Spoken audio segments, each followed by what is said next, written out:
The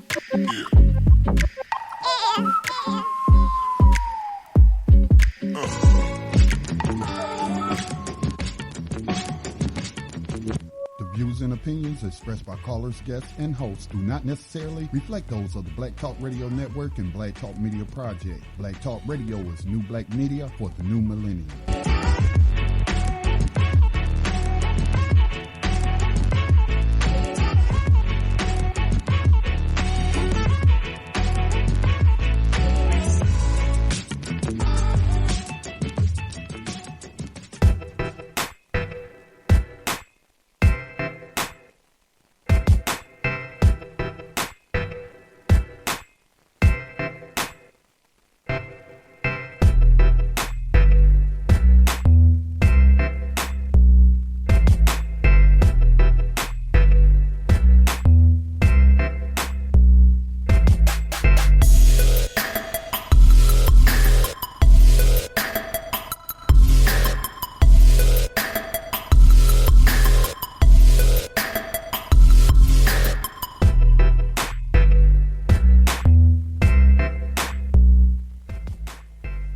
Welcome to the Code Breakers.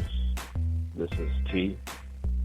Today is Tuesday, January 14th, Valentine's Day. We all know it, so we appreciate any callers or any listeners who are tuning in on this, what has been dubbed a special day for many different reasons. But we want to be getting into the topic tonight of racism and white supremacy in particular. Some of the items that we want to address are black people or people classified as black mistreating each other? And is this mistreatment caused by racism and white supremacy? How can we work toward preventing this? What kind of recommendations are there to improve interactions with each other? And also, perhaps we can run a clip at some point if we're able to get that infused into this broadcast. We can discuss some solutions that have been offered by people who have already written books or have given lectures on the topic. Individuals such as Dr. Francis Cress Wilson or Mr. Millie Fuller Jr. And their particular ideologies on how to mitigate the mistreatment amongst people classified as black. Also, how does the area of war, speaking on the 9 areas of people activity, and how racism and white supremacy works within those 9 areas to subjugate people classified as black. But how does war impact how we act, people classified as black, and respond to each other? Do words actually hurt? Now, these are a lot of different questions that we pose, and it's generally our format to do so. In a second here, or in a few minutes, we'll be joined by my co-host, Brother DC, as well as Paradox. Has some matters to attend to prior to the show. Anyone wanting to call in with questions, comments, you can call us at 866-1-866-510-9025 or 704-802-5056. And you would have to hit star 6 and 1, I believe, to raise your hand and be heard. Now, with that being said and that out of the way, we can sort of get into the topic at hand. We know that we look at media in general, and that could be social media to what has been dubbed the mainstream media. We see that there's a lot of mistreatment, a lot of name-calling amongst people classified as black, a lot of name-calling. There are quite a few different terminologies or terms that have been bandied about, and they become sort of a cliche type of conversation. So some of the words would be coon or bedwench or Negro bedwench. So those seem to be the two hot, quote-unquote, hot ones right now. But you have to realize how easy it is for victims of racism, white supremacy to name-call each other. And honestly, does name-calling, does that lead to any type of solution? Does it solve anything? Does it actually strike at the root of the issue, the larger picture at hand? Obviously, no one's perfect, but I think if we can find a way to codify ourselves in a way to minimize conflict, it could go a long way in perhaps starting a different conversation outside of name calling that will lead to empowerment and actually changing the way that we interact with one another within this oppressive system of racism, white supremacy. As far as name calling goes, okay, because we'll get into that a little bit more. Most of the time, it just devolves into more name calling. Different type of terms are thrown around, and it becomes an argument. And the thing about name calling is it actually, ironically, it can feel good to call someone classified as black, just as you are, a name, because it actually allows you to kind of escape your reality and put the blame on someone who is not directly responsible for your situation, your community situation, or their situation. Most of our folks, whether we want to believe it or not, are just trying to survive within the system. And people have different ways to go about doing so. So for someone to name call or get into an argument with another, as Mr. Millie Fuller put it, get into an argument with someone who is at the bottom of the slave ship just as they are, is absurd. Two slaves at the bottom of the slave ship arguing about whose chain, which is ostensibly around their neck, their feet, their hands, whose chain is actually longer. Oh, no, I'm sorry, not longer, but whose chain is actually shinier. And so if we can do that, I think it's not easy because, it's something that we're taught from an early age. Name calling has actually become like a rite of passage when you're younger as a defensive mechanism. Someone calls you a name or calls your mama this or that, then you respond in kind. And so we've had lots of practice in doing so. But I think we should get out of those modes of thinking and actually talk about the system as a whole. Obviously, there are, like I said, people who are what you might consider compromised. They have certain leanings within the system, but everyone is participating within this oppressive system, whether you want to believe it or not. You have to go to the grocery stores, you have to go to the gas stations, you have to use banks. Obviously, you don't have to do a lot of these things, but it obviously makes life a lot more harder if you don't. For example, just try having a child without getting a birth certificate. You might not be able to leave that hospital, or not as easily as you would like to, because the system is predicated on tracking everything. And the Social Security number and the name are the key points in tying those together. Or if you take a more regular route and say, well, I don't want to support the system in terms of patronizing grocery stores. I want to live off the land. I want to grow my own sustenance. There are GMOs in the store. The food prices are rising. Food is not quality. It's making us sick. So I want to go and buy some land, grow my own crops, that you could do that. And depending on what climate you're in, or within, where you are geographically within the what's been called the continental United States, that could be easier or harder for some folks. Even still, most of us are not acclimated or accustomed to that type of lifestyle because we're used to the convenience of just simply going to the grocery store and picking up whatever we need at our leisure. But when you actually have to grow your own crops, for instance, or raise your own livestock, there's no safety net. Everything depends on you. If something goes wrong, it could cost you your life, possibly. And so that's a prime example of how a lot of conveniences and benefits are put into the system or placed within the system to essentially put people in a position where they will capitulate.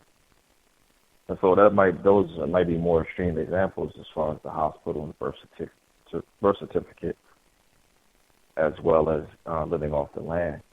But I say that to say that even with individuals who have other means in which they correspond within the system and try to get by, there are ways to actually consider those viewpoints and see why or how it is this person came to arrive at this particular spot and how it is that they're actually being attacked by people who are also classified as black.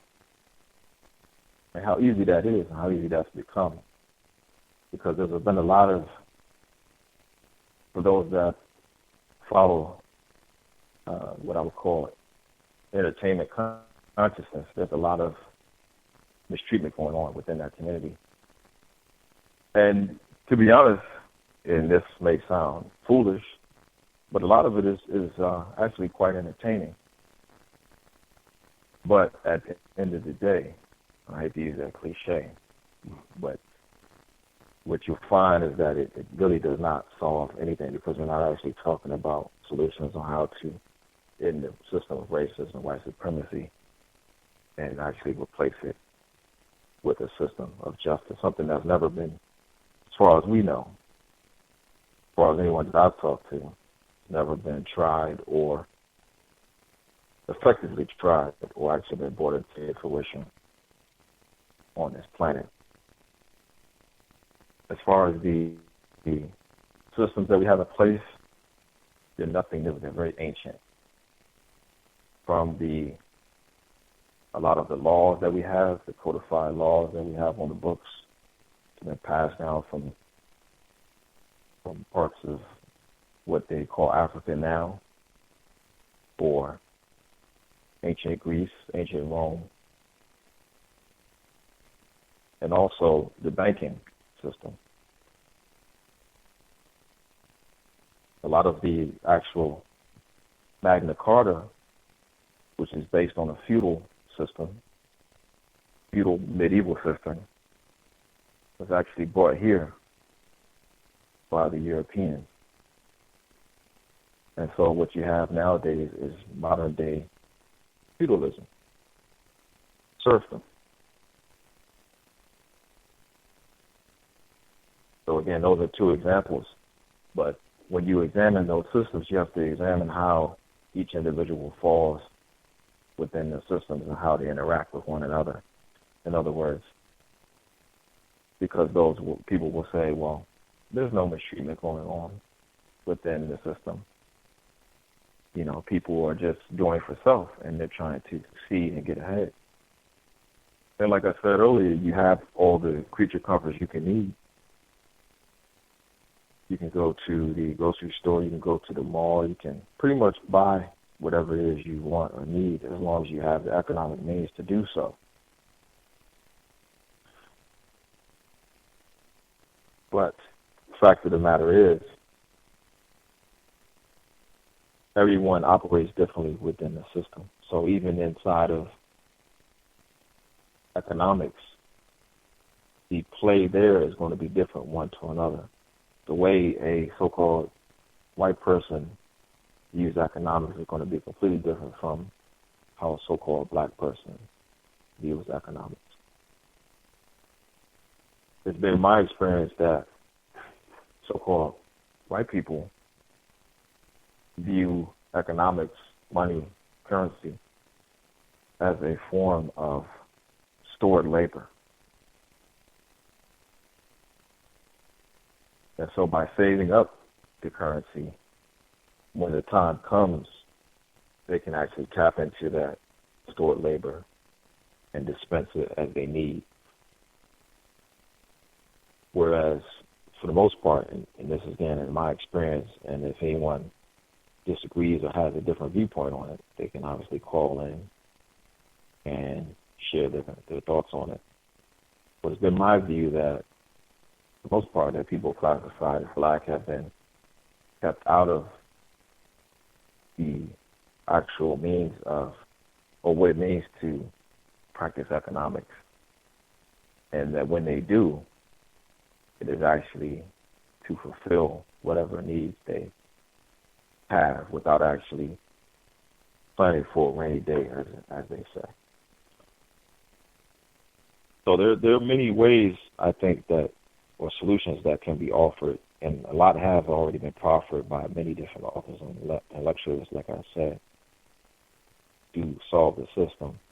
I think what we can do, though, is to delve more into what they've already offered and try to practice that. So I think a good idea would actually would be to maybe do some type of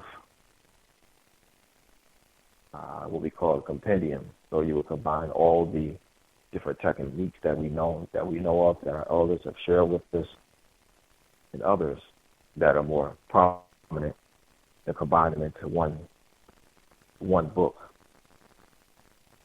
Obviously, a lot of things that come into play, like copyright law, things of that nature. But I think it could be possible, and it would be sort of like the Holy Grail / the Bible of how we conduct ourselves. People classified as black. Another thing I think that could be done, and I know that what I'm saying is not 100%. I mean, it's not always going to fit everybody's scenario. But one thing that I've been doing a lot lately is just simply being quiet and observing how people classified as white operate. Just watch them. Watch how because actions speak louder than words. That's true. Listen to what they say, and take note, whether that's mentally or actually writing something down. And then just compare that against how their actions, do they fall in line with that or do they not? You see, because we don't, as so-called black people, I don't think we spend enough time observing what so-called white people do. They definitely watch us all the time. It's interesting because I was listening to I believe it was a podcast, and this gentleman was talking about how, and I give this as an example to kind of back up what I'm saying, with this particular individual, he was talking about the Henry Louis, I believe it's Dr. Henry Louis Gates, and the situation which led to the beer summit we've talked about that a number of times on this show, but anyway, the situation that was a precursor to that was he lived in an affluent neighborhood. I can't remember offhand where exactly, but he was locked out of his house. Yeah, Dr. Henry Louis Gates Jr. And so he essentially was trying to break into his own house, if you can even do that. And I'm sure a lot of us have been in that situation before, whether it's a house or our actual cars. And one of his neighbors, white neighbors, classified as white, called the police. And so this guy on the podcast is talking about how he said, white people will always watch you. And they were essentially just waiting for him to slip up. Because you got to think about it. I mean, this guy, he's probably been a resident in that neighborhood for quite some time. He probably knows, he's probably on a cordial and even sort of a friendly footing with all the neighbors there. And so it's interesting that they may claim that they didn't recognize this man. And so this guy on the podcast was saying, well, they were pretty much, the neighbors were waiting for the opportunity to to get him or to bring the system down on him. And I think he's right to a degree. The guy on the podcast alluded to the fact how they knew when he was leaving his house to go to work. They probably knew when he was coming back. When he went to the grocery store, they saw him unloading groceries. When he was doing yard work, or when he had someone come to his house, or someone leave the house. And so what we have to realize is someone's always watching. And so I think we should try to be more cognizant of that fact and pay more attention to our surroundings. Because the fact of the matter is we live in a war zone, and war is not always overt. In fact, some of the best wars, some of the best coups and overthrows were staged and done and carried out in secrecy. And so that's difficult for someone to do, myself included, to pay attention to your surroundings. Even when you're in the car driving home, are you being followed? How often do you check your rearview mirror? And especially at night, are those the same headlights behind you? We haven't been trained to look for those type of things. We usually we're in the car, we're listening to music, we're talking on the phone, or we're talking to someone that's a passenger in our car. Which, if that's the case, if you have someone else in the car, you consider that your comrade, and that's just the extra set of eyes. So these are things that we have to consider, that we have to get out of the modus operandi of thinking that we're in a time of peace. Because while there aren't any bombs dropping or bullets flying to the degree that there are mass casualties, we're not going to understand that war is not always overt. So I think that's also the study of war is very important, because the people that we are. I'm sorry, Brother Scotty. I think we have DC on the line. I don't know if he is having technical difficulties. No, I've been here. I've been on the line. Yeah. So, yeah, man, I wholeheartedly agree, and like to say, welcome everyone. T, thanks for holding down the fort for me in Paradox. You did a wonderful job. But I have a quick question for you, and just want to kind of keep it in the vein of the same vein that you was in. So when you was listening to the podcast that you were listening to, is it hosted by a black person? Correct. So I would assume a black male or black female? Yes. Okay. So what was their analysis of the information, or how did they react when they basically submitted the clip that was in question? Right. Like what was their synopsis of it? Right. Well, I think that what I will say to that, or what was said in other respects, kind of goes to an entertainment aspect, because it was almost in passing in a comedic type of vein. Yeah, I got you. So we're back to like kind of like borderline name calling and kind of making fun of people's reactions to the system again, right? Making fun of victims, correct?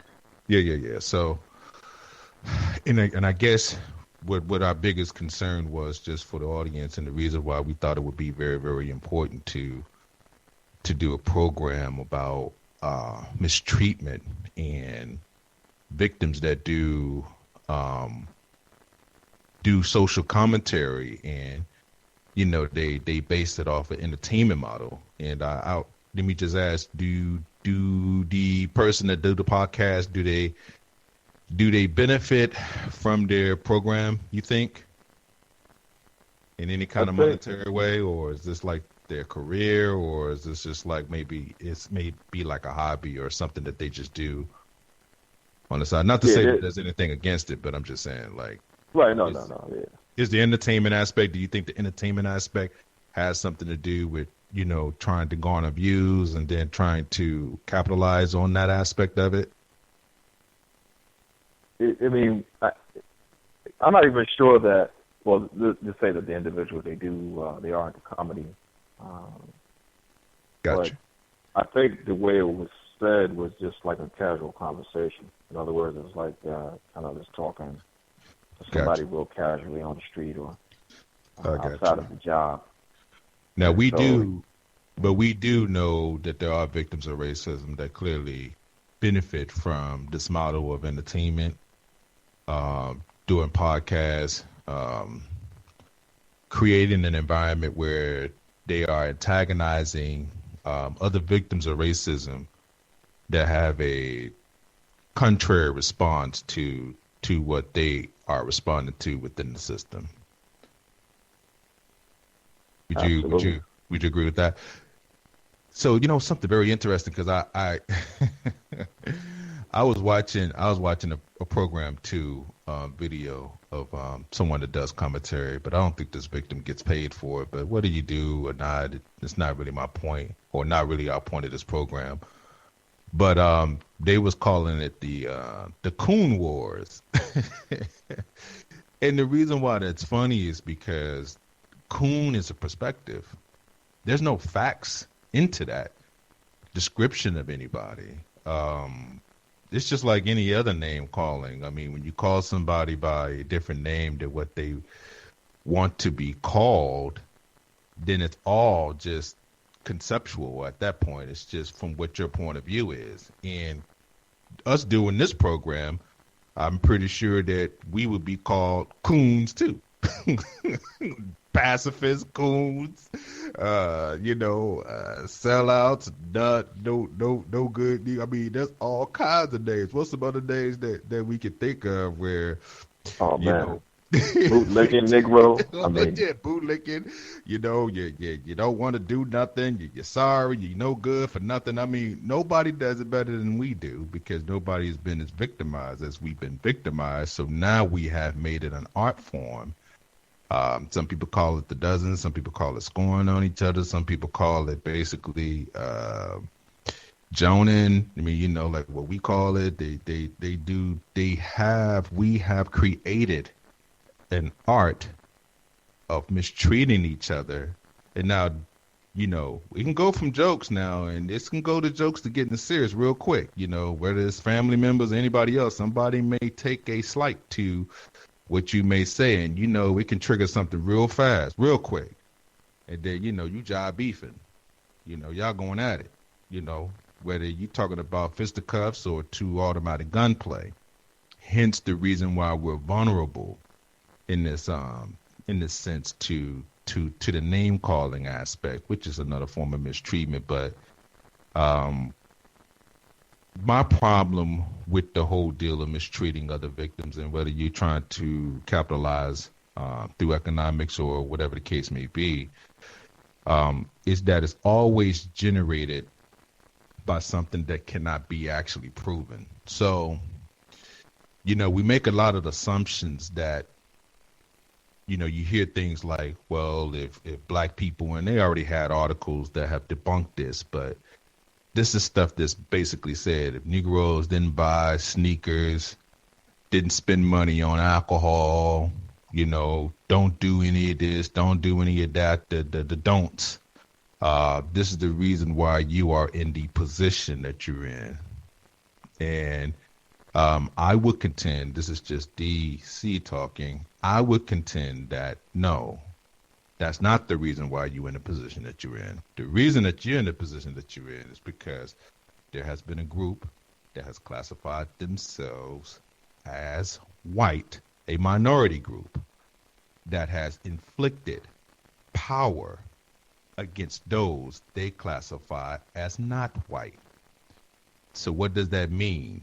When you have control of all areas of people's activity, labor, law, entertainment, education, I mean, you're talking about controlling those areas and defining those areas. So things become defined, which basically implements culture. Our culture, people that is, I call it being forced into the classification of black, but we are black people because we have been forced to be black. Our group in particular have developed a consciousness based off not being able to dominate other groups of people except for our own, which means that we mistreat each other on a massive level. That's why we say things like, no other group does things like we do. What other group to sit up here and demean and talk bad about each other? The reason why that is something that is done is because you can make profit off of it. And I'm pretty sure if it was profitable for other groups and they was mistreated to the level that we were mistreated, then they would have more victims in that category that are not white that would do it too. And it would be something that is rampant and it would become part of their culture. But the reason why it's part of our culture is because mistreatment has been a very, very real part of it. I mean, you have books like Medical Apartheid. You have books like The Delectable Negro, Shout Out the Cows, Gus T. Renegade. You have Neely Fuller basically analyzing the system. You have Mr. Reed creating a program on Black Talk Radio, trying to give independent news and give an independent view about what this system has basically done to us. So there are outlets out there that go into full detail about some of the actual mistreatment that has happened to us. However, we are stuck in a cycle of basically mistreating each other, and mistreating each other does garner profit. And in the system of racism, white supremacy, that is basically SOP, standard operating procedure. We would like to basically kind of offer a couple of suggestions on ways, if you are really about trying to help black people. One of the first things that I would tell anyone, and this is something that's free of charge, no money, no nothing, but it's the hardest thing to do, even for us on this program. Stop name calling. T, how many times have you heard somebody name call somebody today? Just off some random. Just give me. I mean, radio, casual conversations, family members. Your spouse, your lover, your friend, whatever. Everybody has some kind of form of name calling where it's even just part of just casual conversation. Correct. Yep. Something that's interesting, I was doing a little etymological research on the word coon. Obviously, I mean, I'm sure most people realize it originated, so it's derivative of the word raccoon. But as far as the insulting term for a black person, coon, it was in use by 1837, said to be ultimately from Portuguese, barracus, which means building constructed to hold slaves for sale. It was no doubt boosted by the enormously popular blackface minstrel act entitled Zip Raccoon, Zip Coon, Z as in zebra, I, P as in Paul Coon. Gentleman who played that role was by the name of George Washington Dixon. And it debuted in New York City in 1834. But it is perhaps older. One of the lead characters in the 1767 colonial comic opera, The Disappointment, is a black man named Raccoon. Wow. So just hold on to what you got right there. But we have Mr. Reed online. Mr. Reed, would you like to share your comment about the name calling aspect? Yes, thanks. As y'all might presume, I listen to a lot of talk radio, especially or particularly black radio. So I was listening to this radio program that's heard on this platform and on this station. And I would just start thinking about name calling because the program they were doing, it's always a panel of people who live in that local area, are so-called, quote-unquote, professionals, have some credentials or whatnot. And so they're brought in various people from that community onto this radio program that's broadcasting on the station, a terrestrial station there, as well as online. And that's how we carry it. Most people have described to me, I'm not going to say a lot of people, but maybe 5 people over the years have told me they couldn't listen to this program because of cooning, saying stuff like that. And I was like, okay, whatever, And so I'm listening to this program, and there's this guy. If people say that program or that is cooning, then he will be the chief coon. Okay, now this is what other people have said to me, and so I do not name call. So I don't say that to them when I call in and what have you. I don't name call, and I actually called into that program to try to get them to stop name calling, but they were name calling the black people who met with Donald Trump. And right. I'm saying, but I was thinking to myself, I didn't say this on air, but I was thinking to myself, man, how dare you be on here calling people a coon when, depending upon the person's perspective, they viewing you the same way. So Absolutely. Then I was thinking coon is a matter of perspective, so we shouldn't be name calling because you calling somebody something and then there's somebody over there who say you fit the definition. So where does that get us? It doesn't get us anywhere but emotion over name calling and being disrespectful. That's ultimately what it is. I think you can critique a person without being disrespectful. So I just thought it was ironic that this person who holds certain views that he will be on the opposite end of my views, but to hear him call somebody else that name, it just really disgusts me that day. Mm-hmm. Thank you for sharing. And if you want to cue back in, just let me know. But you said something very, very interesting, and I hope that seems like we're having some audio issues, DC. Oh, okay. Can you hear me? Are you muted? Nope. I should. I can hear you, DC. You can hear me, Mr. Reed? Yeah. Can you hear me? Hello. Well, hopefully, I hope that I can still be heard. If not, then hopefully we get the technical difficulties corrected. But just to kind of piggyback on to what Mr. Reed was saying, and I think is very, very important. I hope that anybody that is co-host on the Black Talk Radio platform, if you are really about the business and of helping black people, one of the quickest ways to start up a conflict with anyone that has a divergent view than you do is to call them any kind of name because they have an adjacent view. It's something that I have seen happen way too often, and T, you can stop me if I'm wrong. We're just not in a position to declare whose solution is best. I mean, at this present time, we haven't solved, and when I say we, victims of racism that's classified as black, have not solved the race problem. Not even close. I mean, if you want to look at the numbers, if you want to look at the statistics, it says a very clear thing. Now, you can go into name calling and say that,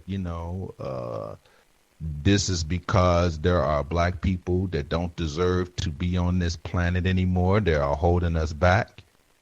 But here's the thing about that. White people deal in the collective. They have proven this. Hence the reason why we're classified the way we are. And we don't share the same commonalities as can be seen with the conflict that we have within this system. You got people from the Caribbean. They have a different view. They was in slavery too.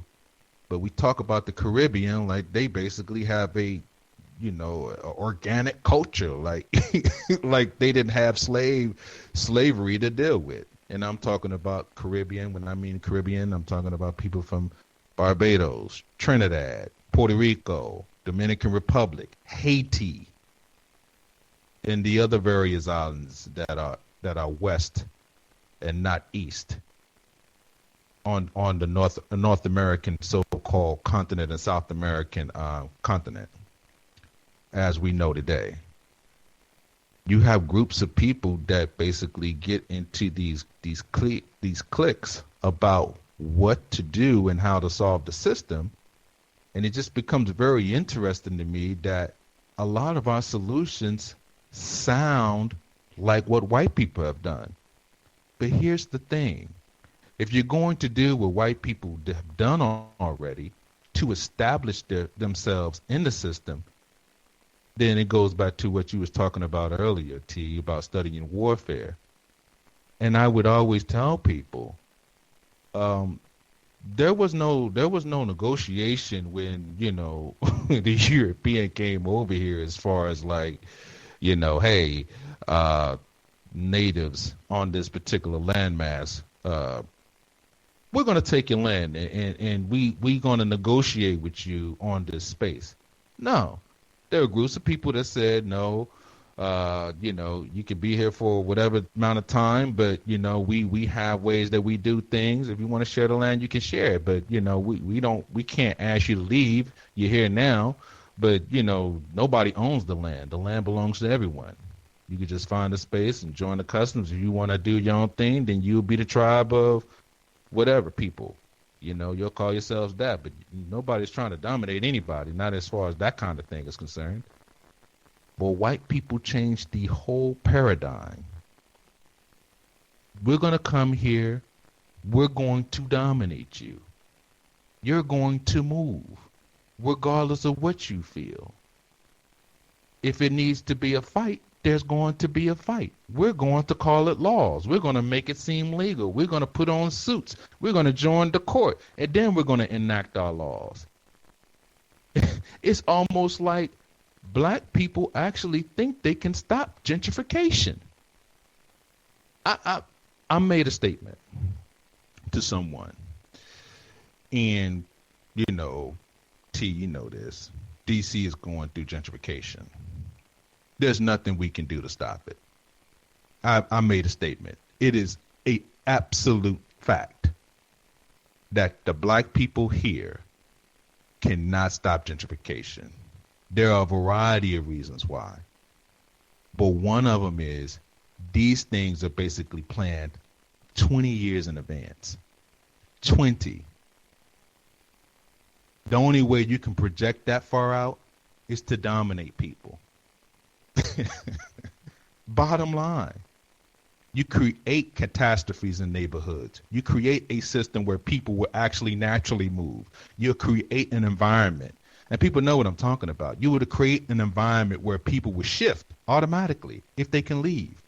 You don't have to ask them to leave because the neighborhood is so-called become too inhabitable.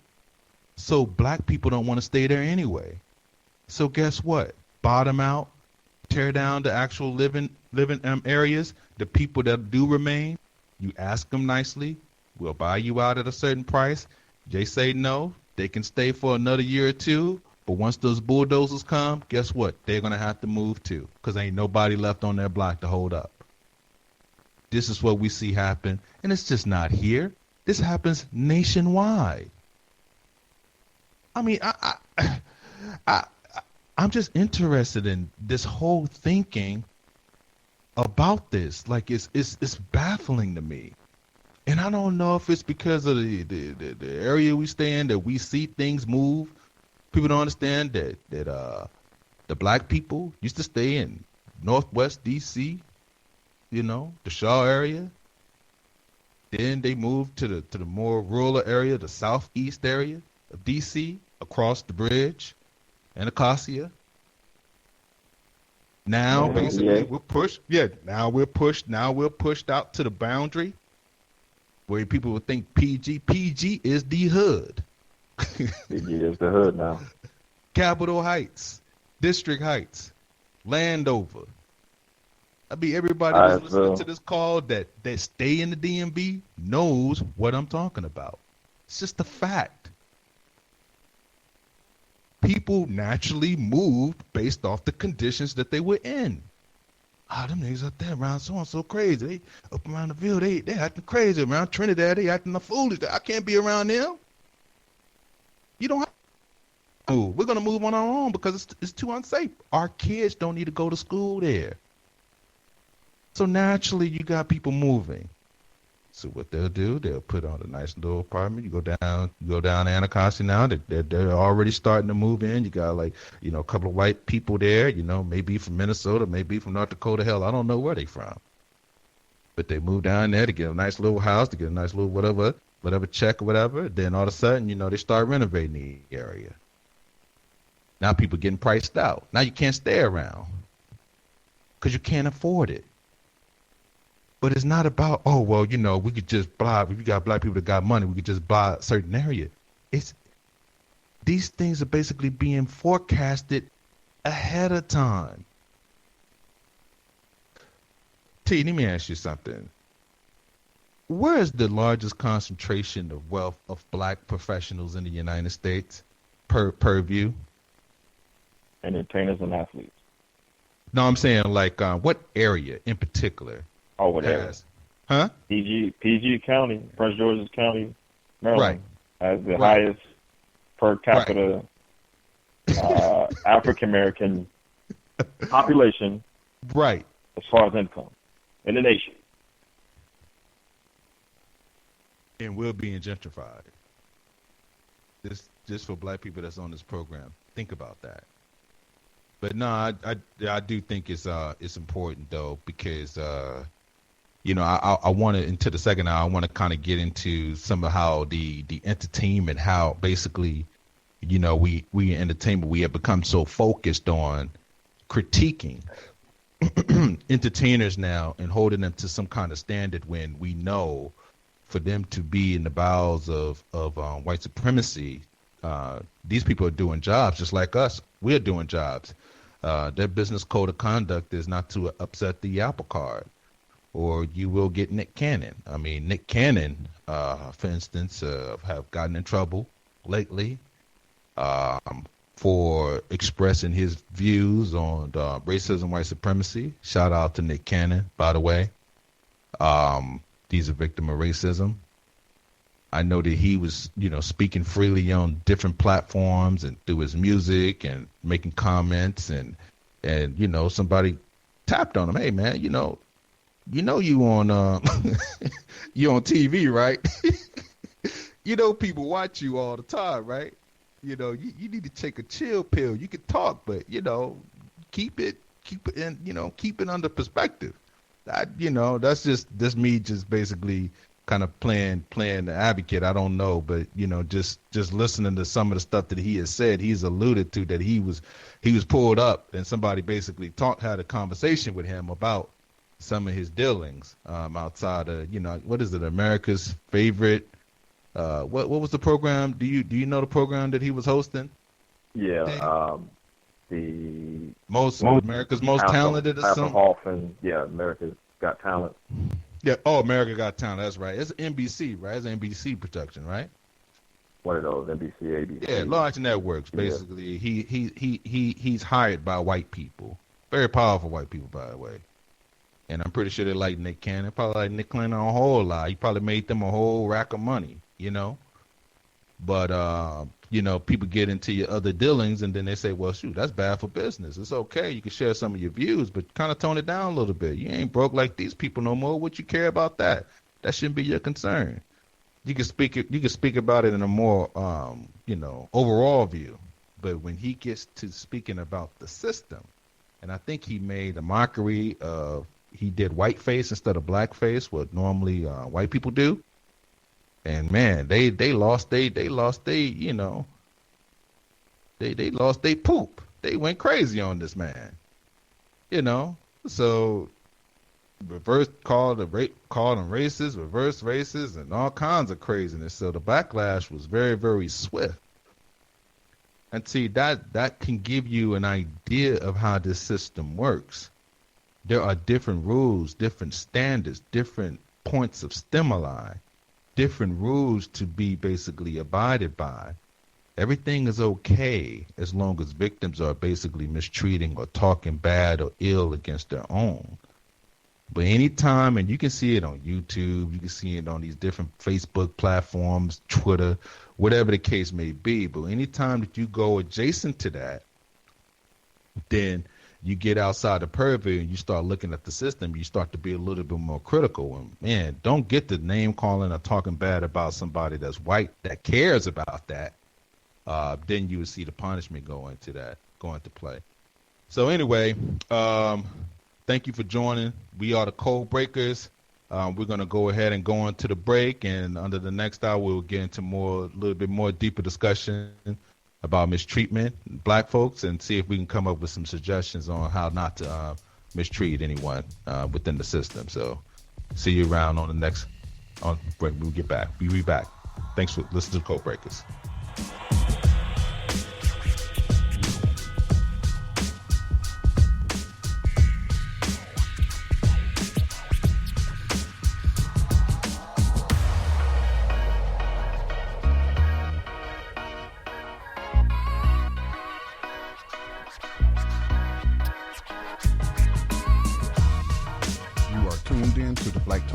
Network. For podcasts and live program scheduling, visit us on the web at blacktalkradionetwork.com.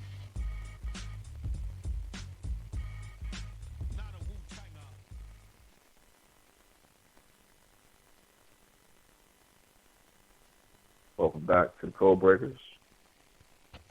This is T. I have DC on the line as well.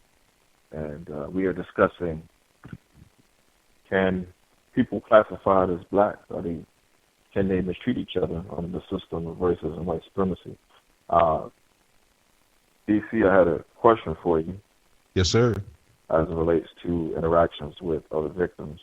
Uh-huh. Before I do that, I want to give out the call-in number once more, 1-866-510-9025 or 704-802-5056.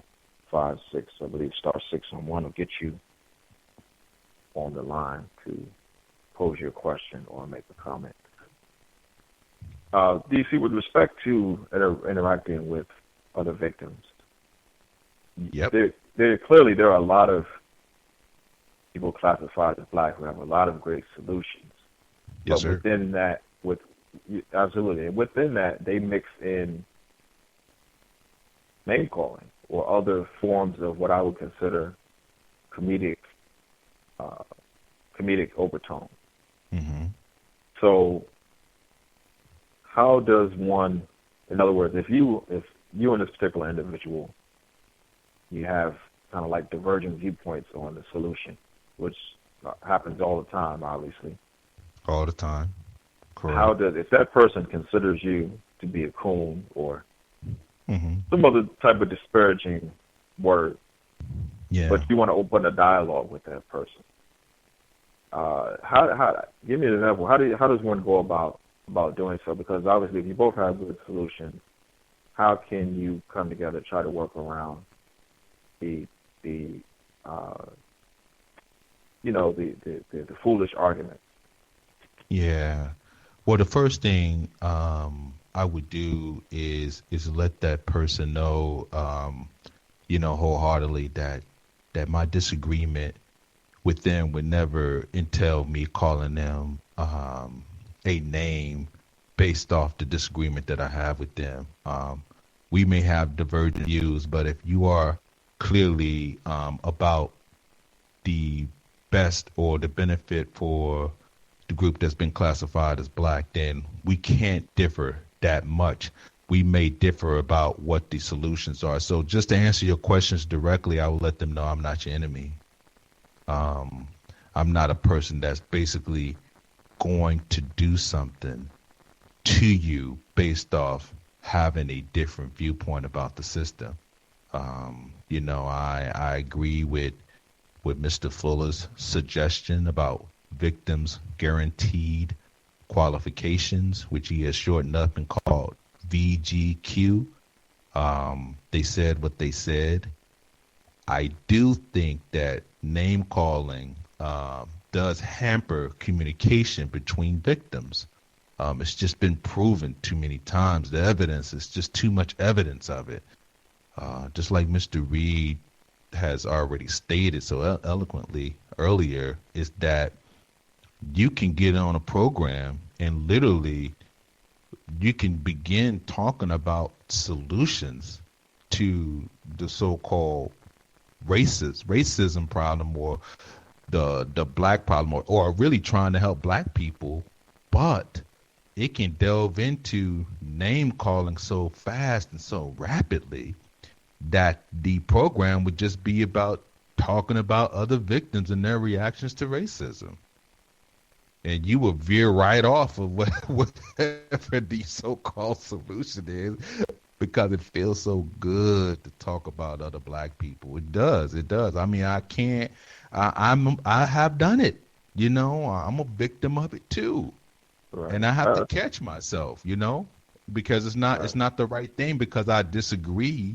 No matter how insane I think, somebody's viewpoint is, they have to be able to share it. But I would just basically just keep it on the idea. You can still, like Mr. Reeder said, you can still disagree wholeheartedly with someone's idea of something without attacking the person. And that's where we need to, in my honest opinion, develop the art of basically being able to disagree with someone's idea without the name calling. But it's so hard to do.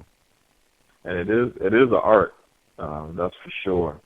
And I think, and that's good, I think another question that we should ask ourselves, are people who are classified as black taught to be, from birth, overly emotional? And if so, what kind of part does that play in trying to have a constructive dialogue with one another? Because I oftentimes, and I even encounter this within myself sometimes, and I've tried to work as best I can to eliminate some of those aspects from my personality as best I can. But in having conversation with someone, I mean, they can simply raise their voice, or say something like, "Oh, what are you not listening? You didn't hear what I just said?" And, are you stupid? Right. I mean, it's funny, but it's not. And something as simple as that. Exactly. And so you're completely off of exactly. topic. It can your breath starts getting shorter. You can feel the hate rising up. Oh man. You start perspiring. You start stuttering. Mm-hmm. So, I mean, we have to ask ourselves that question. I mean, have we been bred to be overly emotional? And if so, are we taking steps to proactively scrub that from our personality and become more logical? So I love that analysis, and I would look at it this way. I think that emotion comes from powerlessness, because you can't change the situation, not the kind of way that you want to change it because you need help changing it. So when you need help changing it, you doing it on your own won't be enough. So whatever your solution is, and however you're reacting, you want to get other people to react exactly like you, right? But if they don't react exactly like you and they have some kind of variation or disagreement with what you're doing, or maybe want to get some clarification, you are so bent on trying to focus on doing one particular thing, right? And whatever your analysis is, that if there's any pushback on that, then here comes the name calling, like you said, the elevated speech, because now we're reacting. Like I said, gentrification is not something that is done. They don't think about that 2016, 2017, 2010. That's something that basically was thought out in 1997, 1995. I mean, at the advent of the crack era, towards the end of the crack era, how can we get people to move back into the cities? What you call that, urban renewal? What was it used to be called when we was younger? Yeah, that's not something that you just think about, willy-nilly. So us reacting to gentrification right now is, in my opinion, is too late, because the bulldozers are here. The cranes are in the sky. Like, shout out to Solange Knowles with her classic A Seat at the Table. But yeah, cranes is like cranes in the sky. Once you see them cranes up in the sky, it's a wrap. You know what I'm saying? Like, what you gonna do? Protest the cranes being up in your neighborhood? I try, but I mean, we don't want to sound T, and this is another thing that happens too. You know this, T, when we have these kind of discussions, and I can already hear, well, shoot, I mean, well, hell, if y'all believe that ain't no hope for black people, then what should we be doing? And I already made a suggestion, and it's not hard. It's free of charge. It don't got no money, but it's the hardest thing to do. Stop name calling. Dr. Welson, she was so peaceful, so patient. No matter how crazy the question was, no matter how, whatever, you could just, I used to just be like, what? Did you just ask Dr. Welson that question? Like, what's wrong with you, man? Slim. Yeah. Who is this dude? You could just see it even when you in the presence of her, and just when you're dealing with people that are naturally sick. What would she would normally say, black people do not qualify for mental health. And when you look at it from that standpoint, you understand where we're at as a group. Then you understand that the person that is speaking, they may have been muted for so long that when they do get to speak, they're just going to speak basically off what they have experienced and what they think the next solution is. But I'm just following what she basically said and how she basically had patience. I saw the model. I used to be in the presence of it right in front of my face. I never seen her raise her voice. I never seen her basically disparage anyone, talk bad about anyone, do any name calling to nobody white either, because it's not about that. Very clear, very concise, and very, very thought-provoking on speaking on the system of racism and white supremacy.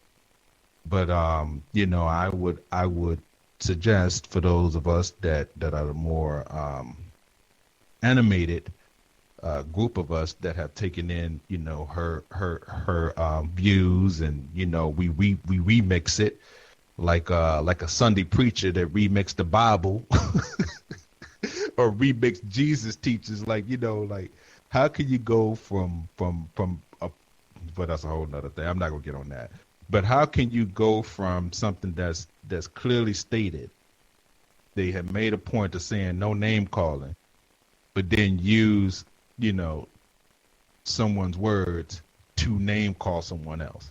And at the end of it, you're quoting Dr. Wells, and then to say coon at the end of it is just, it's just disrespectful to her as what she was basically here for mental health. She was a mental spiritualist. Like she was basically concerned with the spiritual, mental well-being of black people. Period. That was her concern. She loved us in spite of ourselves. And it's just the fact that you could still name call by basically invoking Dr. Welsing, Mr. Fuller, Dr. Ben, John Henry Clark. I hear it all the time. They use these people as weapons. They use these sayings and things of that nature, and they remix it. And I'm like, well, Dr. Welsing wasn't on that. Yeah, you don't know what you're talking about. you know how many hours of lectures I've watched? You see, and then that's how it kind of gets off track. But I've never. It's interesting you mentioned that, DC, because I've never. Unfortunately, I did not have the pleasure or the opportunity to meet Dr. Welsing in person.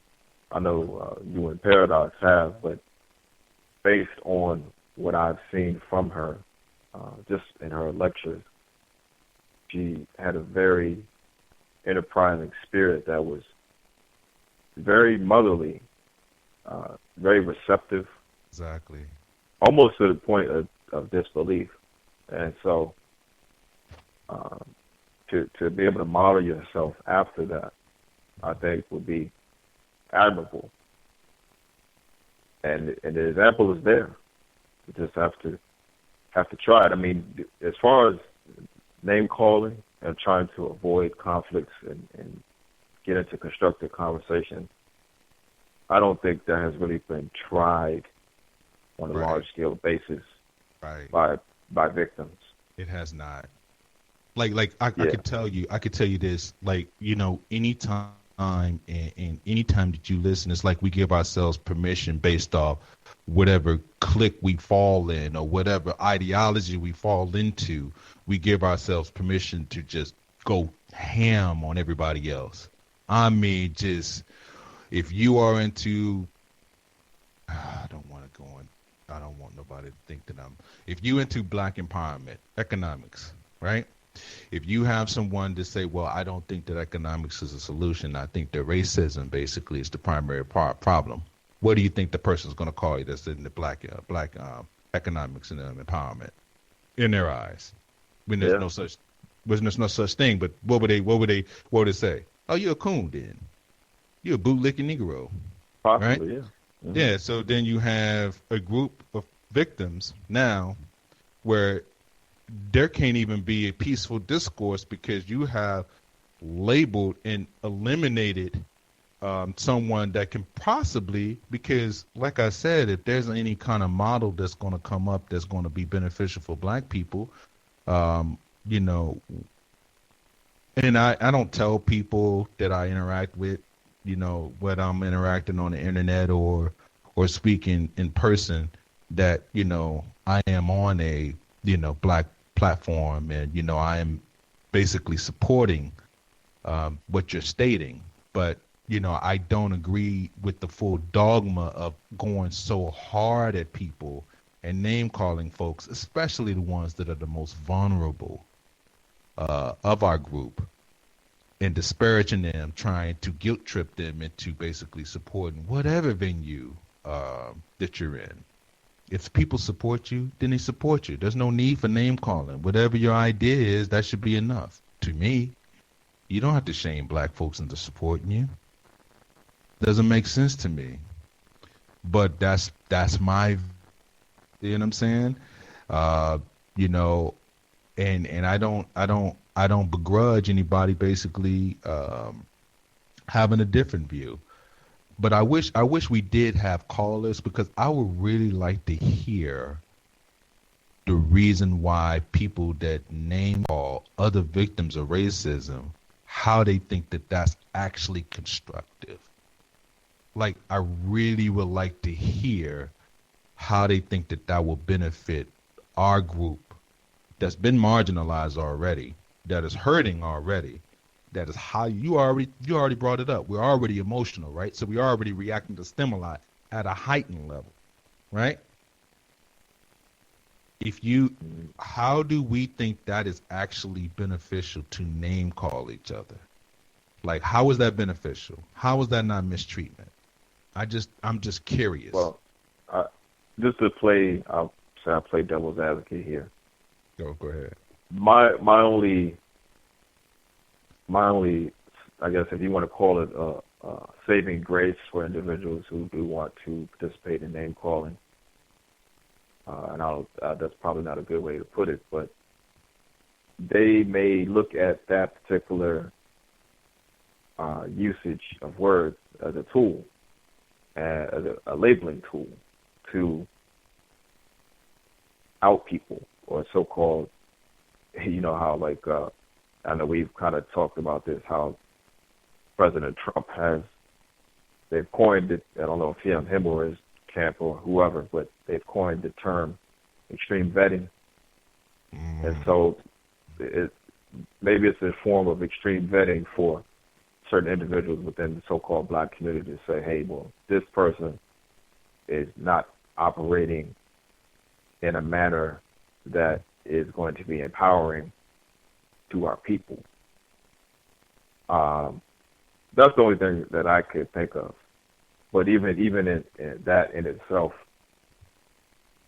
it does have entertainment value. A lot of the words that are thrown around can be entertaining. It is. But does it actually address the system to a larger extent, or are we just keeping the ball within the court? In other words, are we not going outside the painted lines and seeing the people who are spectating? Because it is a spectator sport, essentially. Mm-hmm. Are we looking at the spectators and seeing what their agenda is? Why are they in the stands watching us play this game between ourselves that is a zero-sum game that no one's gonna win?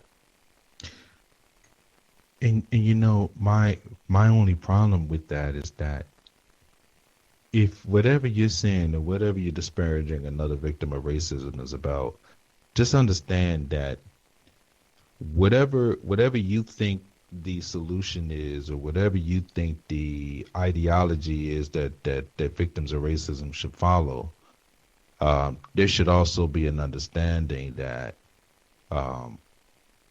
the ideology that we have now is based off racism, white supremacy, however you want to basically, stamp that. There's no going back. There's no putting the genie back in the bottle. It is what it is. So we talk English. We speak English. Most of us have been basically are connected through slavery, through the western part of the world. So I'm not saying anything that is beyond your understanding. So when I say that, trying to establish a dominance over your group because I have heard this, to compete. Now, you said that Trump basically called it vetting, right? Extreme vetting, which is cutthroat in a sense, where, you don't come to part. He's a very unrefined person. Radicalized. Yeah. So he believes in the violent part of white supremacy, whether it's through language, whether it's between he just let go of his national security advisor like it was nothing. Hey, you got to go. I got to let you go. Period. There's going to be no waiting. There's not other. You call it. You. It's the cost of business. He's a CEO. CEOs are ruthless by design. They are psychopaths. There was an article written, I think it was like 2013, 2012. I think you showed it to me, where the CEOs, when they did their personality profile on people that own businesses that are the most successful, they're psychopaths. They're clearly people that don't have a problem dissociating themselves from the human experience. So what I'm saying is, think about that when people think that name calling works against other people, when you say that you're vetting someone. See what I'm saying? The psychosis of that. Because at the end of the day, are we trying to end the system, or are we trying to basically build the system up so we can mistreat also? Are we trying to mistreat other people? And then if that is the case, what make you think that when you become a threat to white people that you're going to be able to mistreat them? Because that's the only way you gain in this equation. Or you're going to mistreat your own people, like the Koreans do, like the so-called Chinese do, like the so-called Vietnamese do. White people have gave them space to practice economics, and what do? What do, T? They exploit what? They exploit their own group. Very few of them. But I'm saying that's the model. Very few of them benefit. You exploit the so-called minus people of those, and then you basically put them to work, and you treat them accordingly. But you want to maximize profit. Capitalism, that's the model. The model is to get the most for the less, for as less as you can make it. You cut costs. You cut costs to benefit yourself. And the ones that are benefiting are the ones that's on top, the ones that make the decisions. Hence the reason why people that are CEOs are cutthroat. People that are generals are cutthroat. We had a program about military strategist Robert McNamara, the Secretary of Defense during the Vietnam conflict and World War II.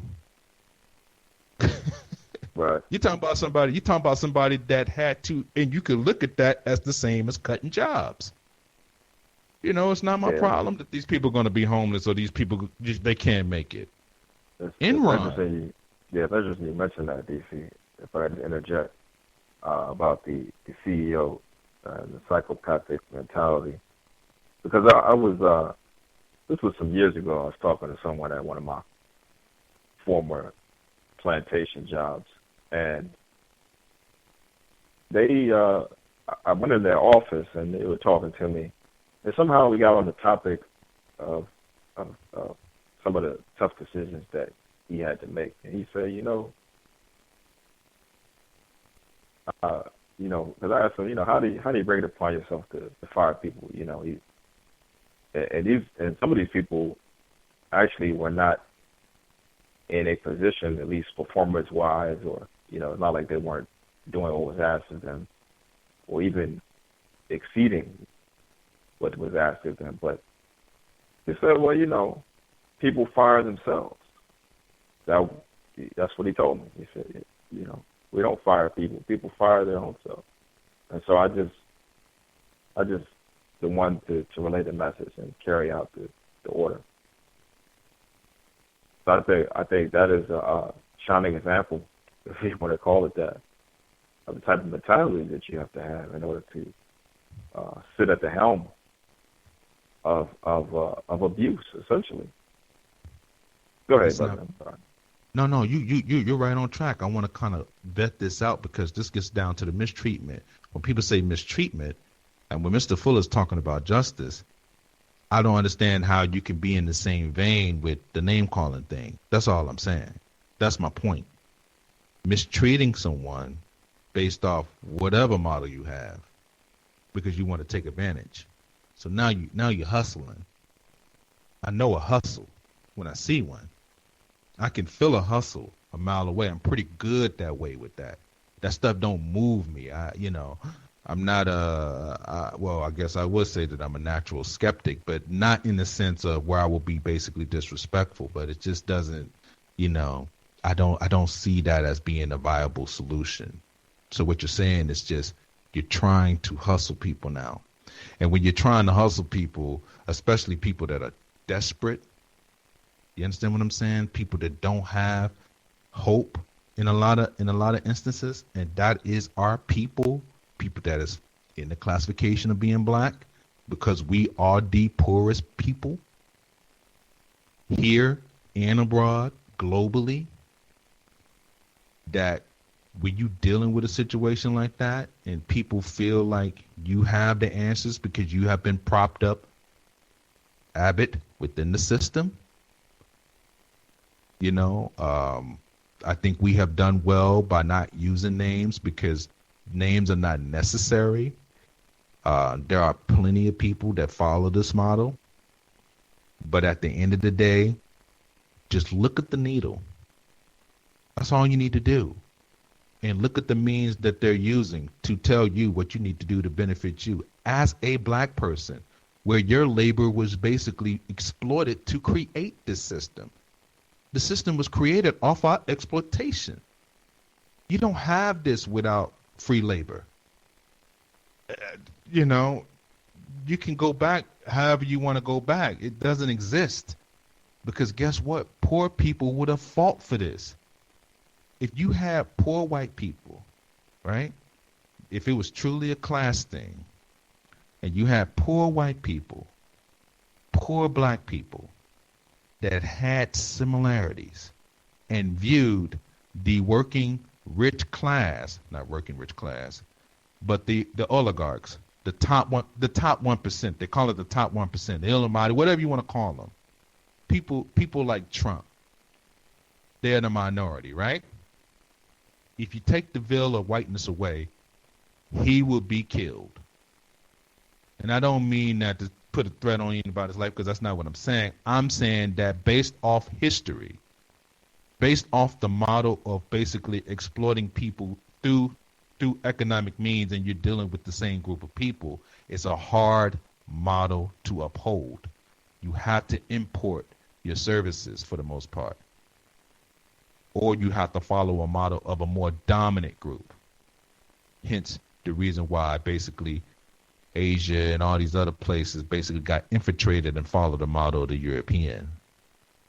But best believe their system is still under the system of racism, white supremacy.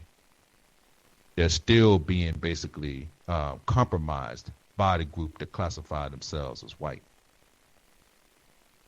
But if they ever decide to do their own thing, then it will basically be, it will be Iran, it will be Iraq, it will be Syria, it will be these places where basically you'll be anti-culture, you'll be anti-West, you'll be someone that don't so-called believe in democracy because you don't believe in practicing what we have practiced so long.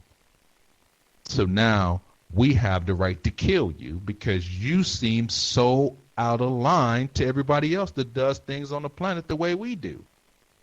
Now make that make sense. Yeah. You see what I'm saying? Because our group don't believe in doing things your way.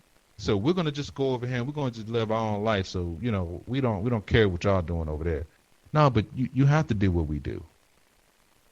You have to. That's the way the planet needs to go, because we can't have nobody basically coming up and going to be basically threatening us at any kind of time. We have to eliminate you. And so to me, when I think about mistreatment, I think about what it leads to. People that get mistreated, they tend to want to lash back out. And being that we basically have been limited to our group, that's the reason why I think that black people have so many conflicts with each other. It's because we have been basically confined to areas where we're staying around each other. We're not infiltrated in other communities, so to speak. We're basically always kept or herded in certain areas where we basically take our frustration out on ourselves. Yeah. White supremacy cannot exist in a vacuum. It has to have a supporting system. And that supporting system is the subjugated people, which are obviously those classified as black. So, and I've alluded to this in other shows, but the whiteness has to mean something, as Paradox would always say. And it goes back to what can't think of the brother James Baldwin. James Baldwin wrote an essay about how, I can't remember the particular name of the essay, but he mentioned how white people are not quite sure they're white, and he also mentions how in basically he said, white people lost the ability to define themselves when they went and defined someone else. Now, someone else being so-called black people, because whiteness is defined within blackness. Absolutely. And so it's a strange dichotomy, but it has to have its base in the subjugation of other people. And so what type of identity does that forge? I mean, obviously it's a very warlike society that we live in, and we could probably touch back on the war aspect a little bit, because I think that's very key and very interesting. What kind of society does that create? Because what would happen if I can't think of the poem that was written, but it talks about how you probably know it, DC, but it talks about how when all the white people went to work the next day, all the black people were gone and they didn't know what to do. You remember that poem? Where the next day, they had happened. They had their mammies, they were breastfeeding their children. They had the janitors, people doing a lot of the menial tasks in this town. And then all of a sudden, when they woke up, the white people woke up the next day. They were looking for these black people, and they couldn't find them, and they were very discombobulated as a result. Can't think of the name of the poem, but if I find it out, I'll mention it on another show. But it kind of speaks to what I'm saying about white supremacy not being able to exist in a vacuum. Agreed. How to find out? Yeah, I'm not sure exactly which poem that I'm. There's so many great examples that was left by our relatives, our forebears, our ancestors that came before us that basically shed light on this thing that we call racism, white supremacy as the system, and how confusing and how basically this has been created. In James Baldwin, Richard Wright, Ralph Ellison, Phyllis Wheatley, Alice Walker. I mean, there are so many of these these literary giants that have shared their views about the system and how basically it works. And the funny thing about James Baldwin is that he was conflicted a lot when he spoke, and he spoke very, very honestly. I would tend to think that I would I'm not going to say that, but I really do appreciate his honesty when it came down to the system about how conflicting it is, how he felt like he was an American, but then he understood the duplicitous nature of that because of how the system worked, how we would have a difficulty trying to separate from white people when, if you are a part of this particular country or landmass for any amount of time and you always been here, that you basically are part of this particular group that classify themselves as white, but they still exclude you. So that is some of the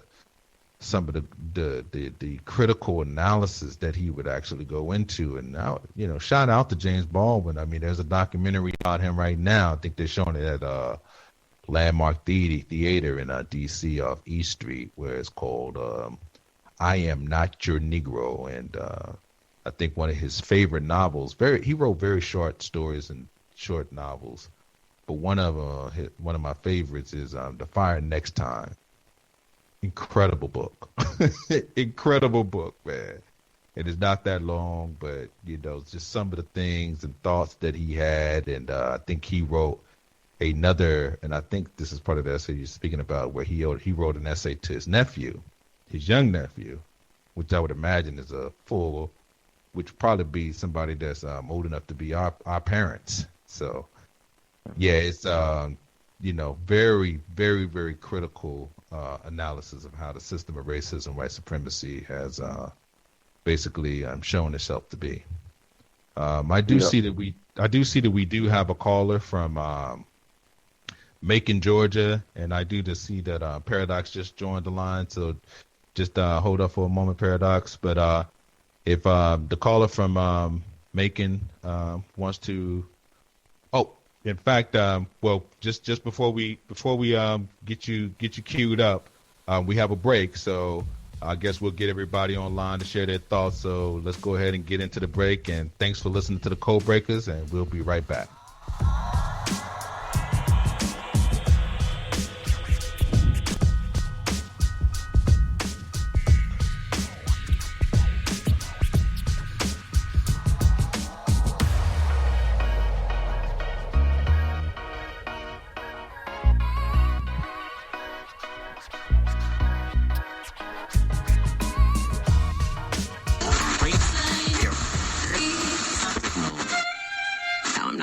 Okay.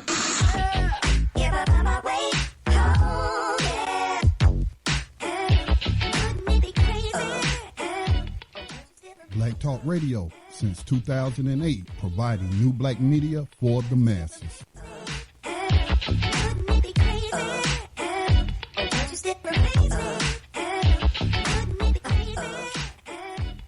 All right. Thank you for returning and listening to the Code Breakers. So as I was stating, we do have a caller from Macon, Georgia. If you would like to speak, you can unmute your line.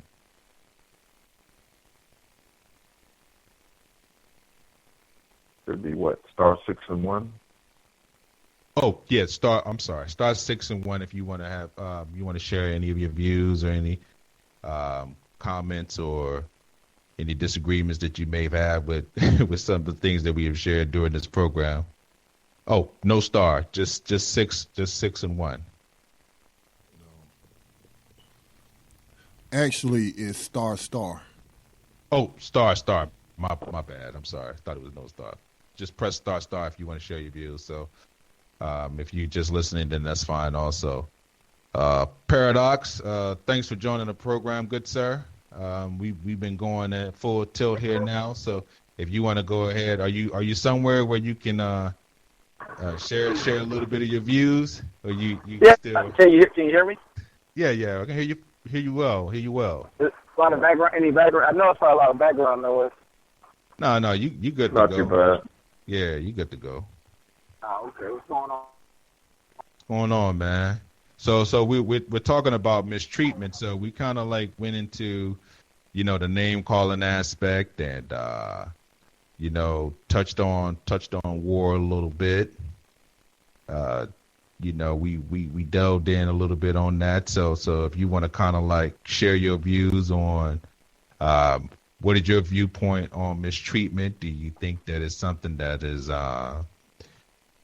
needed, that black people need to be able to chastise each other out in public to get us in line to act right? T did share that view. I was thinking. I don't know if you touched on dealing with as far as I consider mistreatment, which is people taking advantage of the poorest people or people who are the most vulnerable. So it may not be linked to economics, but it is linked to someone's mind, and they may be poor in the mind in a sense, to take a church term that I've heard before. But I think, did y'all touch on that at all? Yeah, we touched on that a little bit, but go ahead. That'd be cool. Yeah, I don't have a ton to say on that part, but I just wanted to, put it out there that, one thing that we have to do, I think, is to ensure that if we're pushing an idea, or if we are, trying to feed our families or trying to survive in a sense, I definitely think people should do their best not to try to take advantage, of people who are the most vulnerable, people who really don't, who are not necessarily trying to figure out what's going on, but trying to survive. And, you got people who say some slick stuff or some charismatic things or even try to create some form of so-called consciousness. And, they end up, really just trying to sell something. So, just kind of around that mindset, I think a lot of times that people who are struggling, and I'm gonna tell you, when you don't have any money, and the reason why I'm gonna use money as an example, I think, is because I feel like we've grown up as capitalists, and that's all we really, not everybody clearly, but that's all I know. From birth, it's all about trying to get money, trying to do something.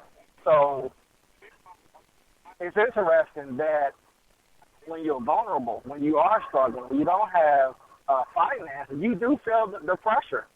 You do feel the weight of this country. And if you hear anything that sounds like hope, if you hear anything that you think sounds like you can get a nickel from it, you're willing to listen.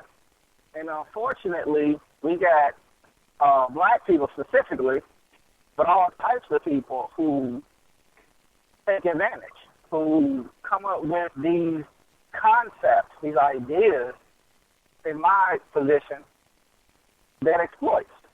That's the position I'm taking. They're exploiting people. They're taking advantage of people. And unfortunately, to the people that they're taking advantage of, it may even make them feel good. It may even make them be able to get through their day. But you're taking advantage. Now, would I have to say that you're just as bad as some other group of people? I don't know. But I do think that's something that we should definitely get under, get more, point those things out. We see people, specifically black people, on the internet, at a church, a mosque. I really don't care where it's at. They're telling people stuff or trying to hustle, sell people. I'm talking about the poor people.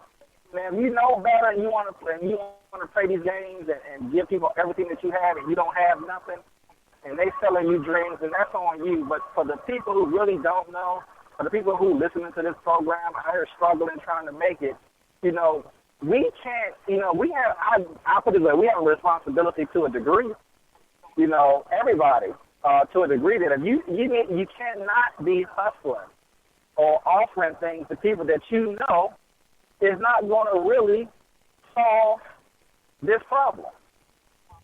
We all, I know the two of you on this call definitely know that we've seen that in certain environments where you got people who, I'll put it this way, let me not even go down that road. I'll put it this way.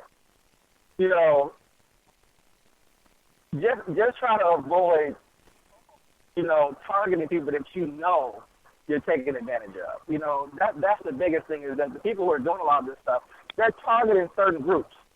They're going into certain neighborhoods, they're going into certain areas, knowing that people don't have hope, and they're using it to eat. So I'm going to leave that there, but I don't want to go, go too preachy on the call when it comes to that. But I hate that for a lot of us to survive, we have to devour our own people. Because one thing we do know is that, well, I'll put it this way, if you do want to mistreat someone, go find some white folks to mistreat. Go to where they are and hustle them. Sell them some stuff, some books, or some stones, or whatever you think, whatever you think you need to sell them, to get money. And that's what you got to do. Now, I understand it. You do what you got to do. But, I definitely want to stand on not targeting the most vulnerable. And I do think that the people who are the most vulnerable, they're not aware of that. They're not aware that they're being lied to. And unfortunately, in this type of system that is heavily based off of capitalism, we are tied to money. We're intertwined with money. Right. So when you don't have it, you're willing you're willing to do anything. Not everybody, but many of us. And I feel like, especially in the days of YouTube and in the days of internet radio and in the days of, people have access to so much media. And they're vulnerable, They're sitting around, don't have anything to do. They're looking for anything. The churches may not be helping you like they used to. And people, can exploit those positions. I'll leave that there, though.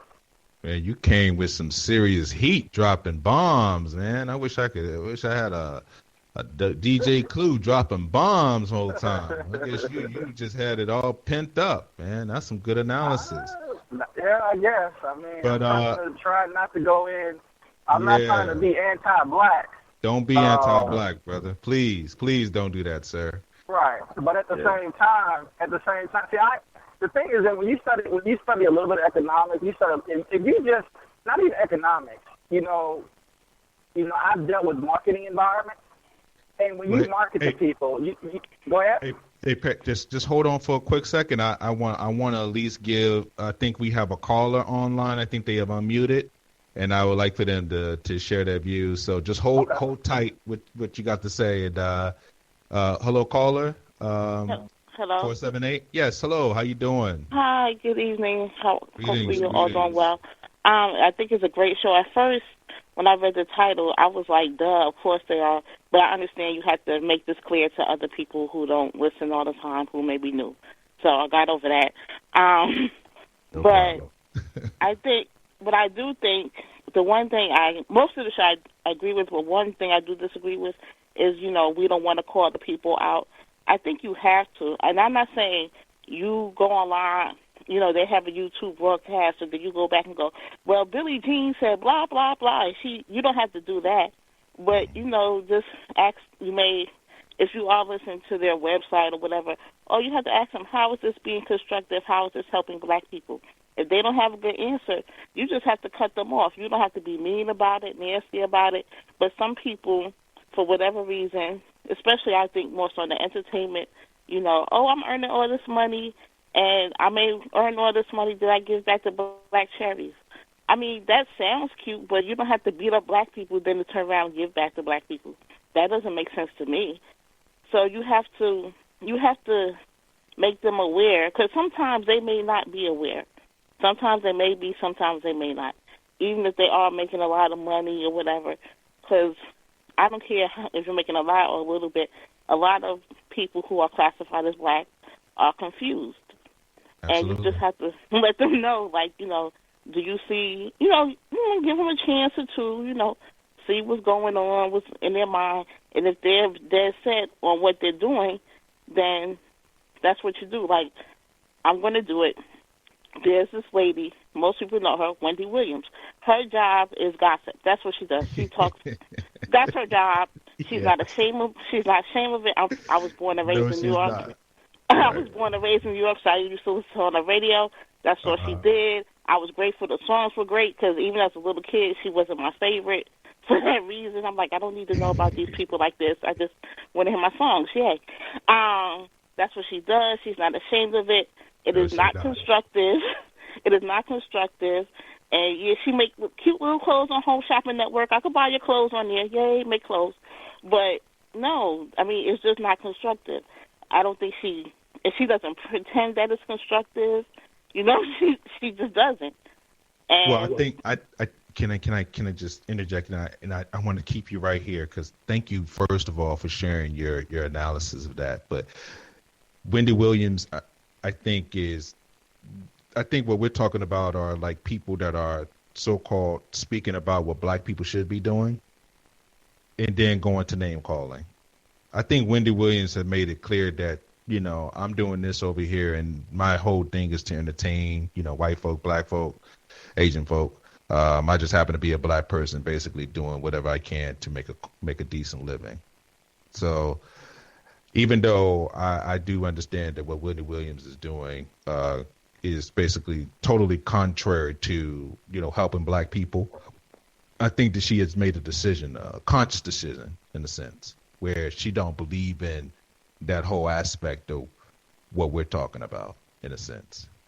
Does that make sense? What I'm saying? Sort of I like mean, she don't really care about, black issues, so-called black issues. She doesn't look at it in that sense, or maybe she do, but she think that her success is basically helping black people overall, which is it doesn't. But she feels that what I'm doing is helping black people. What you're doing is just prolificating online and stuff like that. So just to kind of put that out there. But go ahead. with the premise is the same. What you're doing, you can talk about the setting of it. What you're doing is, I know there are other people. I'm not going to bring them up, but because, like I said, she's the only one who's, that's what she does. I don't know what the other people think they're doing, so I don't want to talk about them because I don't really know them. Gotcha. But you do get to the point where, I guess me personally, you decide you have to make a decision. And it may be slow because you love to, well, I don't really love to hear the gossip like that, but, people love to hear that or whatever. Because even if you do it in that area, maybe it could translate to the other areas, back to the mistreating. And then I did have one question. Do you think it happens more so when there's an opportunity, I guess, to showcase? Because where I work around a lot of white people. There are not a lot of black people. Not that I was doing this when I worked around a lot of black people in general. But, we don't do that. Like, every professional job I've had with black people, we did not talk about other black people in a bad way. Like when I see people say this all the time, I don't know who these people are. It's just, especially the showcase in front of white people. Maybe I've just lived a different life. This has not been my setting.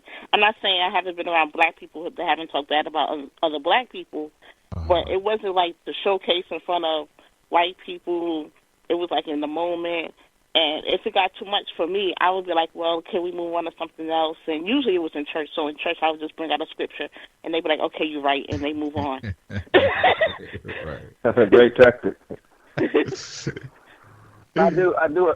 This is paradox. I do appreciate workplace racism. A little bit of workplace racism. Shout out to Dusty Renegade.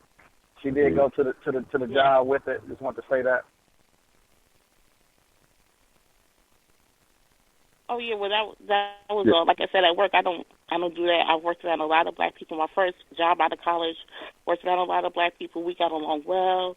Now, again, the separate was ultra corporate, where they had a lot of diversity organizations, so maybe everybody knew, don't act crazy, But every group had its own little group at the job, women's group, disability group, everybody had a group. So we didn't have, I'm not saying they didn't exist, but I did not have those particular problems. You mean as far as, just to make sure I understand, you mean as far as other black people that you work with talking about each other? Yeah, we did. Yeah, we didn't have. I don't recall a lot of that. Like I said, I also didn't try to get involved in a lot of gossip. So, like I said, maybe it did happen, but I just kind of walked away or whatever. So I missed it. I think, at least in my experience, because I've kind of experienced both sides of the spectrum in terms of working with majority white people and majority non-white people. And I think out of the sake of scarcity and the fact that, if there's only a few so-called black people in the office, it's interesting. It's an interesting thing that should be studied because they tend to unify more so than a massive black people. Because I've been in offices where it's mostly black people and you have all types of division. So it's interesting within itself.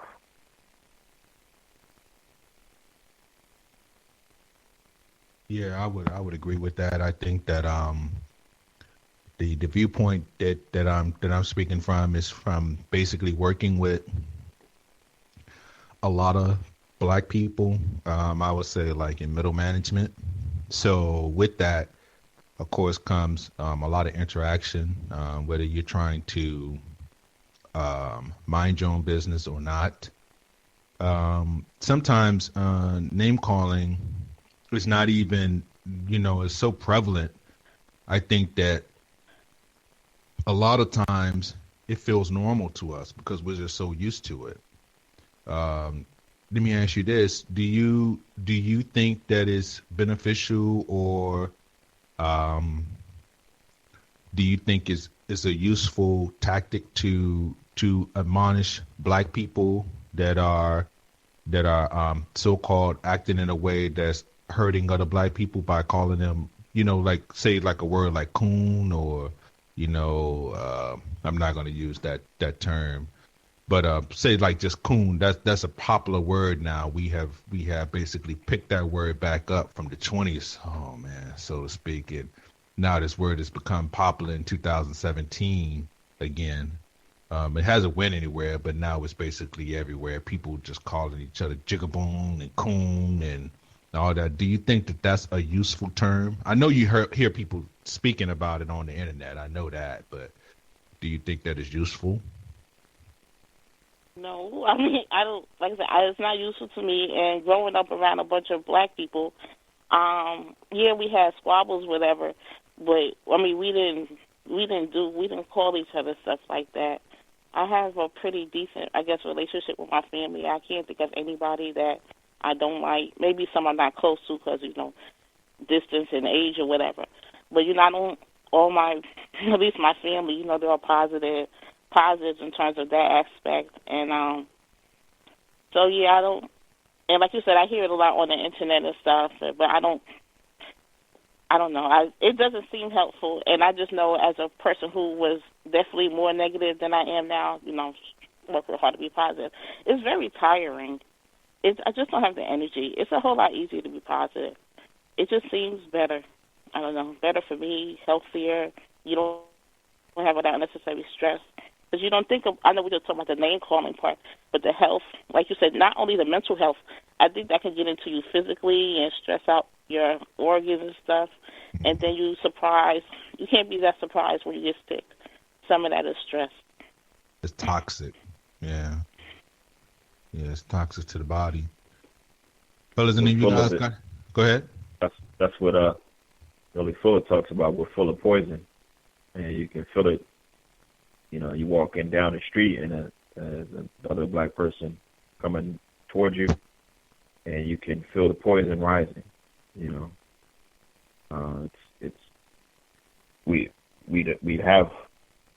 We definitely are people who are under attack constantly, whether directly or indirectly, and for someone who, and even at times myself, is not conscious of certain attacks, it could play out subconsciously and manifest physically.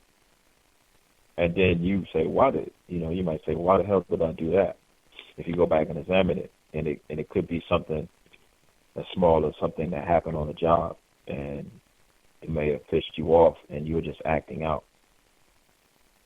So it definitely requires, I think, a large degree of self-examination and trying to understand patterns and where they could potentially, or triggers especially, and where they could potentially lead in terms of pitfalls.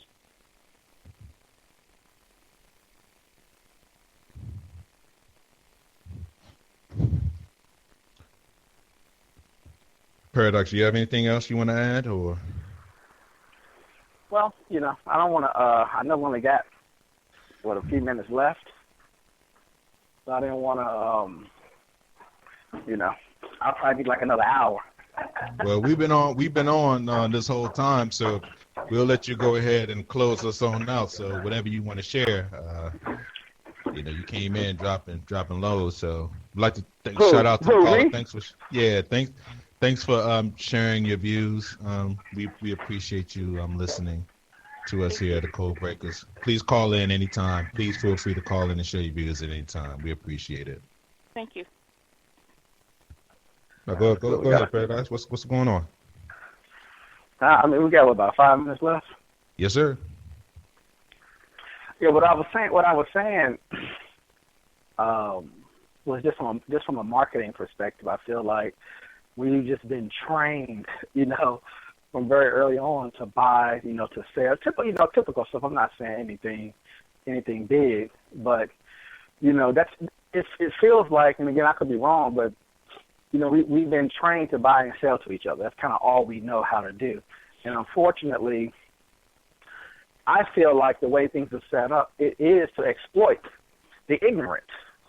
It is to exploit people with less information. And I feel like there are black people and people who, consider themselves aware. People who consider themselves conscious or consider themselves, they're kind of in the mix as far as trying to improve lives, but at the same time, taking advantage.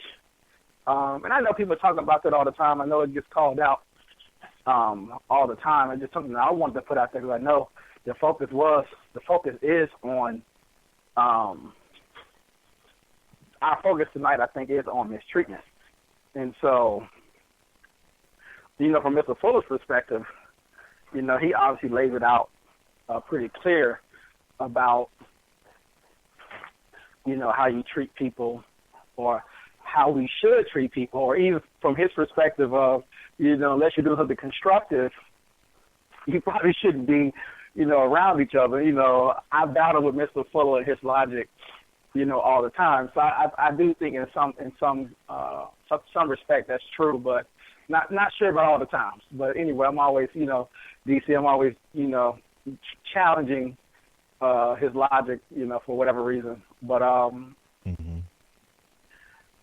just think that because of how this system is, and I wouldn't mind, we definitely should do another program specifically to focus on the economic piece as far as economics, mistreatment, and just sort of how, we've been set up to do this, and it feels very normal, and the way you're thinking, well, I have to eat, and I don't even know if it's subconscious in a sense where you see an opportunity. And maybe the opportunity to say, you know what, blacks don't have this, blacks don't have that. Let me get into this and call it, African something or whatever they're going to do. And then, people feel like they're doing something for the community. And, and then you really look at the situation, and you find out that this person really just trying to get money. And I don't know, have we developed any defense mechanisms against that? I think the church is a huge exploitation. Really, it's a racket. And I feel like it's not the only one, but I do feel like that may be one of the first ones. And it has conditioned us to think that taking advantage of people is okay as long as you think you're doing a good thing.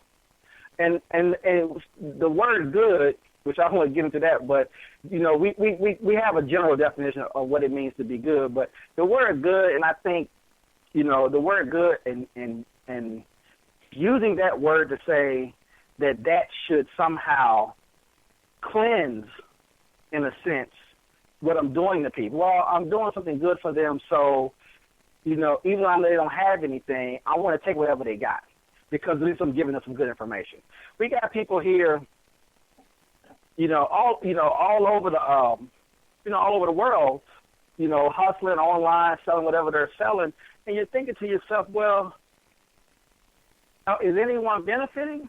Are we, if you're selling wealth, or if you're selling what you're selling, and I should get something out of it, am I really getting something out of it? Are we really, do we really sit down? The people who know better are really sitting down, going after the people. Like, hey, you can't, we can't you can't continue to run this game, and we know better, and you're still running this game on people who we know don't really understand what's going on, who we know has limited information. I don't know, I'm kind of repeating myself, but it just seems like I'm not sure there's anyone out there that's willing to kind of take that challenge on. So I'm putting it out there, and hopefully someone listens to the program and really starts to in a sense, I think about, what we would call sacrifice or sacrificing, and it's going to require some of that. It's going to require us to do some sacrificing and not necessarily chase the dollar and somehow pretending that's what you're not doing, right? So anyway, I know we're probably getting close to the end of the program. Right on. So thank you for summing up your thoughts. And so this has been the Code Breakers, and I am D. This is Paradox. T. And until next time, peace.